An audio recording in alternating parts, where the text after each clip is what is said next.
Hello, ഇന്ന് വന്നിട്ടുള്ളത് കുറച്ച് കിച്ചൺ ടിപ്സ് ഷെയർ ചെയ്യുന്നൊരു വീഡിയോ ആയിട്ടാണ്.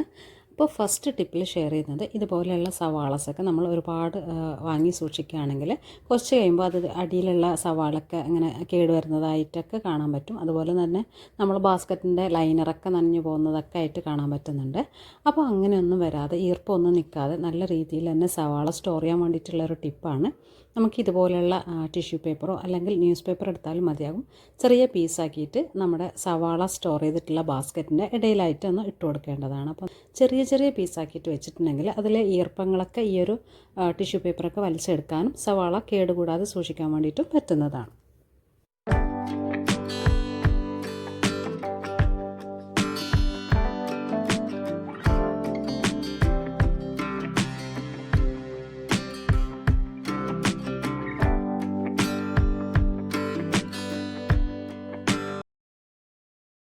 ഇനി നമ്മുടെ സെക്കൻഡ് ടിപ്പായിട്ട് ഷെയർ ചെയ്യുന്നത് നമ്മൾ ചിക്കനോ ഫിഷൊക്കെ ഫ്രൈ ചെയ്യുമ്പോൾ അതിലേക്ക് പെട്ടെന്ന് തന്നെ മാരിനേഷൻ ചെയ്തെടുക്കാൻ വേണ്ടിയിട്ടുള്ളൊരു ടിപ്പാണ്.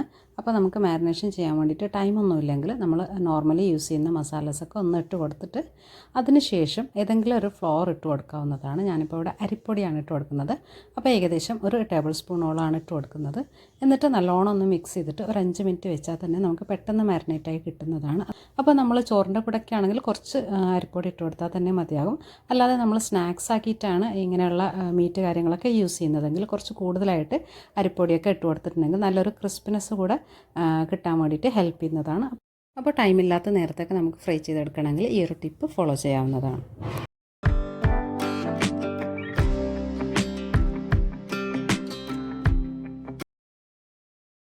നെക്സ്റ്റ് തേർഡ് ടിപ്പായിട്ട് ഷെയർ ചെയ്യുന്നത് ഇതുപോലെയുള്ള മീറ്റ് കാര്യങ്ങളൊക്കെ ഫ്രൈ ചെയ്തെടുക്കുമ്പോൾ അതിലേക്ക് നല്ലൊരു ഫ്ലേവർ ആഡ് ചെയ്യാൻ വേണ്ടിയിട്ട് ഒരു ഇൻസ്റ്റൻ്റായിട്ട് ചെയ്യാൻ പറ്റുന്ന ഒരു കാര്യമാണ്.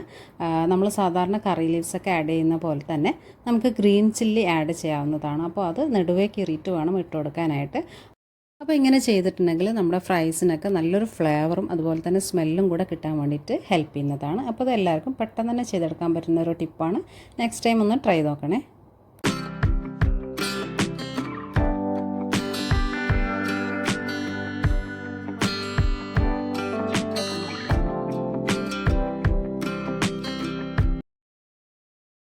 ഇനി നമ്മുടെ ഫോർത്ത് ടിപ്പായിട്ട് ഷെയർ ചെയ്യുന്നത് നമുക്ക് പെട്ടെന്ന് തന്നെ ഇൻസ്റ്റൻ്റായിട്ട് എങ്ങനെ നമ്മുടെ ഫിഷ് കറിയൊക്കെ തയ്യാറാക്കി എടുക്കുക എന്നുള്ളതാണ്. അപ്പോൾ ഫിഷൊക്കെ നമ്മൾ ഫ്രൈ ചെയ്യുന്ന ഫിഷിൻ്റെ ഒപ്പം തന്നെ നമ്മുടെ കറിക്കുള്ള പീസും കൂടെ ഫ്രൈ ചെയ്തെടുത്തിട്ടുണ്ടെങ്കിൽ നമ്മുടെ ആ ഒരു കൂട്ട് തിളച്ച് വരുന്ന ടൈം കൊണ്ട് തന്നെ നമുക്കതിലേക്ക് ഫിഷ് ആഡ് ചെയ്യാനും ഒരു 2 മിനിറ്റിൽ തന്നെ ഫിഷ് കറി റെഡിയാക്കി എടുക്കാൻ വേണ്ടിയിട്ടും പറ്റുന്നതാണ്.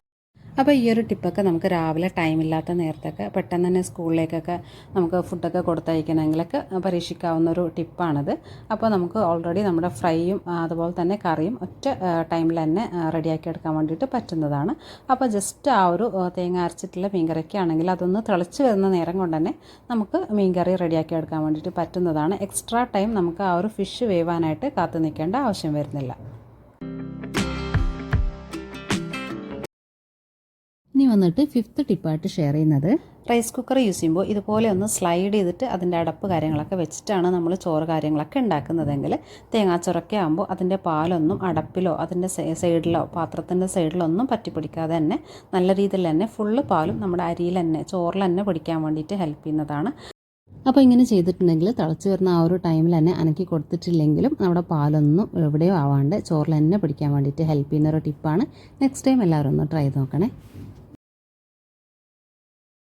ഇനി നമ്മുടെ 6th ടിപ്പ് എന്ന് പറയുന്നത് വെജിറ്റബിൾസ് ഒന്നും കഴിക്കാത്ത കുട്ടികളെ കൊണ്ട് നമുക്ക് എങ്ങനെ ഹെൽത്തി ആയിട്ടുള്ളൊരു വേയിൽ വെജിറ്റബിൾസ് കഴിപ്പിക്കുക എന്നുള്ളതാണ്.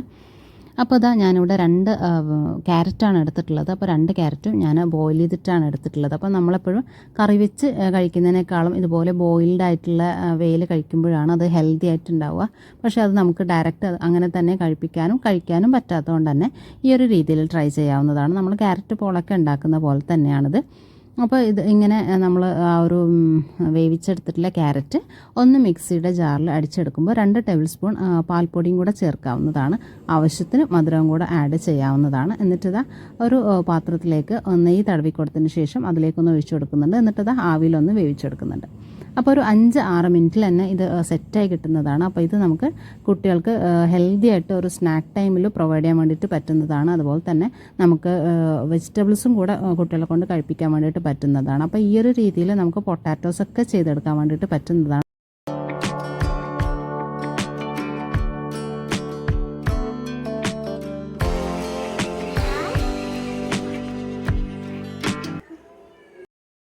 ഇനി ഇതുപോലെയുള്ള സ്പാച്ചുല ഹോൾഡറൊക്കെ ചെറുതാണെങ്കിൽ ഹൈറ്റ് കുറഞ്ഞിട്ടുള്ളതാണെങ്കിൽ നമ്മൾ വെക്കുന്ന ലോങ് സ്പാച്ചുലാസൊക്കെ ഇതുപോലെ ചരിഞ്ഞ് പോകാനും സ്റ്റഡിയായിട്ട് നിൽക്കാണ്ടിരിക്കാനൊക്കെ ചാൻസ് ഉണ്ട്. അപ്പോൾ ആ ഒരു ഇഷ്യൂ സോൾവ് ചെയ്യാൻ വേണ്ടിയിട്ടാണ് നെക്സ്റ്റ് ടിപ്പ് ഷെയർ ചെയ്യുന്നത്. അതിനായിട്ട് ഞാനിവിടെ എടുത്തിട്ടുള്ളത് ഈ ഒരു പ്ലാസ്റ്റിക് ബോട്ടിലാണ്.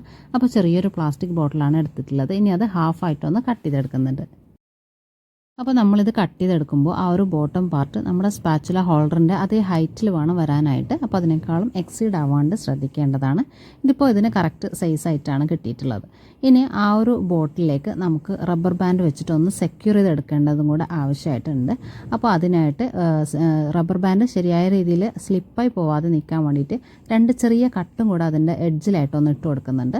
അപ്പോൾ അതാ ഞാൻ ഈ ബോട്ടിലിൻ്റെ 2 സൈഡിലായിട്ടൊരു കട്ട് ഇട്ട് കൊടുത്തിട്ടുണ്ട്. ഇനി അതിലേക്കൊരു റബ്ബർ ബാൻഡാണ് ഇട്ട് കൊടുക്കുന്നത്. ഇനി നമുക്ക് കുറച്ചും കൂടെ ഒന്ന് സെഗ്രിഗേഷൻ വേണമെങ്കിൽ ഒരു കട്ട് ഓപ്പോസിറ്റ് സൈഡിലും കൂടെ ഇട്ട് കൊടുത്തിട്ട് വേറൊരു റബ്ബർ ബാൻഡും കൂടെ ഇട്ട് കൊടുക്കാവുന്നതാണ്. അപ്പോൾ അതാ ഇങ്ങനെ ചെയ്തതിന് ശേഷം നമുക്കത് ആ സ്റ്റാപ്ലോസൊക്കെ സ്റ്റഡിയായിട്ട് തന്നെ നിൽക്കുന്നതാണ്. ഇനി നമ്മുടെ ഈ നെക്സ്റ്റ് കമ്പാർട്ട്മെൻറ്റിൽ അതേ സെയിം രീതിയിൽ ചെയ്തെടുക്കാൻ വേണ്ടിയിട്ട് വേറെ ബോട്ടിലൊന്നും ഇല്ലാത്തതുകൊണ്ട് തന്നെ ഞാൻ ഈ ഒരു ഐസ്ക്രീമിൻ്റെ കണ്ടെയ്നറാണ് എടുത്തിട്ടുള്ളത്. അപ്പോൾ അതുപോലെയുള്ള ബോട്ടിൽസൊക്കെ എടുക്കുവാണെങ്കിൽ നമുക്ക് വേറൊരു കളർ ഡിഫറൻസ് ഒന്നും കാണാതെ തന്നെ നല്ല രീതിയിൽ മെയിൻറ്റെയിൻ ചെയ്യാൻ വേണ്ടിയിട്ട് പറ്റുന്നതാണ്. അപ്പോൾ ഇതാ ഞാൻ ഈ ഒരു ഐസ്ക്രീം കണ്ടെയ്നറിൽ 4 സെക്ഷൻ ആക്കിയിട്ടാണ് വെച്ചിട്ടുള്ളത്.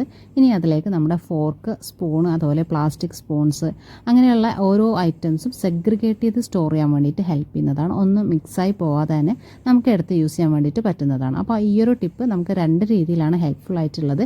ഒന്ന് സെഗ്രിഗേഷനാണ് വരുന്നത്, പിന്നെ നെക്സ്റ്റ് സ്റ്റഡി ആയിട്ട് തന്നെ ലോങ് സ്റ്റാപ്ലാസൊക്കെ സ്റ്റോർ ചെയ്യാൻ വേണ്ടിയിട്ടും പറ്റുന്നതാണ്.